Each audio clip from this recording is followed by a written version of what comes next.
Hi everyone, my name's Daryl. So I recently saw a post on RAV4 World about jump-starting a new RAV4 Prime. A brand new owner had just got their Prime and they actually had some accessories hooked up to it, and I guess they drained the 12-volt battery, and so they really didn't know how to actually get it jump-started. And so I did a search on YouTube and I didn't really see anything about jump-starting a RAV4 Prime, so I'd figured this would be a really good topic to do a video on. So you should know, a lot of RAV4 Prime owners have actually reported having problems with the 12-volt battery discharging. It just seems like if you don't drive the RAV4 for a couple of weeks, especially if you leave it charging, it'll actually discharge the battery. And so it's probably a good idea that you know how to jump start it. So let's get started. So one of the difficulties that you might have if your 12-volt battery doesn't have any juice is your key fob might actually not open up the door because you don't have any juice.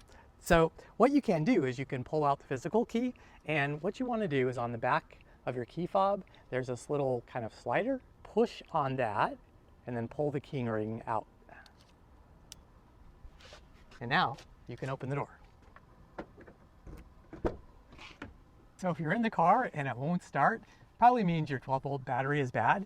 And so let's go ahead and pop open the hood and let's find the battery. One of the things that might confuse brand new owners is there is no battery to find. That battery actually lives in the back in the cargo area. So let's go check that out. So one problem I did run into, if your 12-volt battery, if it isn't working, it's likely you're not going to actually get the hatchback open. So I've got the Prime XSC with premium package, and yeah, I couldn't actually get this open, I don't think, without the battery. But nevertheless, you would need to take the cargo mat out. Then you would need to take this cargo lid off.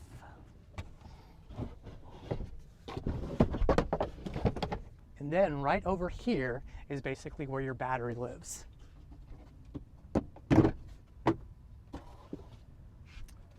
And there is your battery. So here's the positive terminal right here, and here's the negative terminal.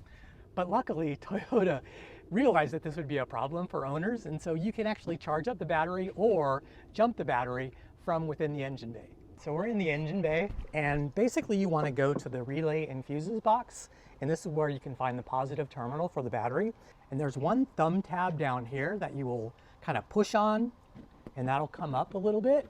And then there's two thumb tabs over here, and you push on those, and then this cover basically just comes right off. And then there's a positive terminal right here, and it has a plus sign on it, and you just open that up, and this is basically where you put your jumper cable. You'll see that there is some metal right here. You can kind of see the reflection, and basically this is what connects to the actual battery. So as far as the negative terminal, Toyota gives you this really nice location right here to hook your jumper cable up to. And so, yeah, so the positive terminal goes over there and the negative terminal goes right here. So let's go ahead and get started. So if you do have a battery charger, you can use this to charge the battery or start the car. So we'd take the positive cable here and connect it to this guy over here. And then we would take the negative terminal and we want to connect it right over here to this dude. And then I can start charging, and now we're charging up. But let's go ahead and assume that we don't actually have a charger, that we're going to use another car to jump it. All right, so we're basically going to do the same procedure that you would normally do at this point when starting or jump starting a car. And so first of all, you would attach the positive terminal.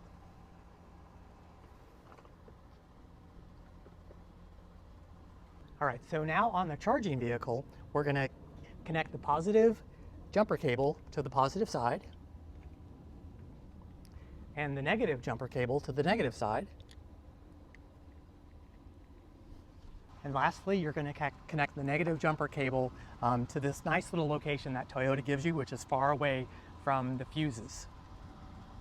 So next, you're just basically going to start up the donor vehicle or the charging vehicle and give it some gas. And then you're just going to kind of rev it up a little bit, which will give juice to the other battery. So you're going to probably wait about 5 minutes or so, and then you're going to attempt to start the RAV4 Prime. So after it's been about 5 minutes, then you can go ahead and try to start the Prime. So that did start up fine, But there are some certain situations where your battery gets discharged, where your RAV4 Prime won't actually start. It'll be kind of like if you've ever read in the user manual where when you don't have batteries that are good in your key fob, then you have to do a special procedure. Sometimes you actually have to do that. So let's go ahead and get that done. All right, so in this key fob, I do not actually have a battery in place. So this is the special procedure that you can do to get your car to start. And if your battery has been discharged, your 12-volt battery, you can do this as well as a kind of another step. So basically the step is to put your foot on the brake and then take your key fob, even if it doesn't have a good battery, and then just run it over the top of the power. And then after it has kind of turned on, it's not all the way on, the ignition is on, then hit the power button for it to go into ready mode. And now we're good to go. So after your battery's been discharged and you had to charge it up or jump start it, or if you had to get your battery replaced, the ECU, which keeps a lot of your information about the vehicle, its initialization settings, it actually loses all that information. And so Toyota does recommend that after this has happened, you take it to the dealer just to get everything checked out and to get it reinitialized so that you're good to go. So one thing that Toyota specifically calls out in the user manual is they say do not attempt to jumpstart another car with the RAV4 Prime. So even if they really need help, just call and get them some help. All right, so now that the car started, we basically just reverse the order. So first we start with the negative cable, and so we remove that.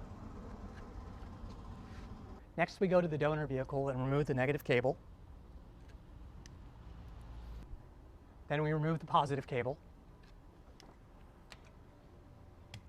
And finally remove the positive cable from the RAV4 Prime. So that's it.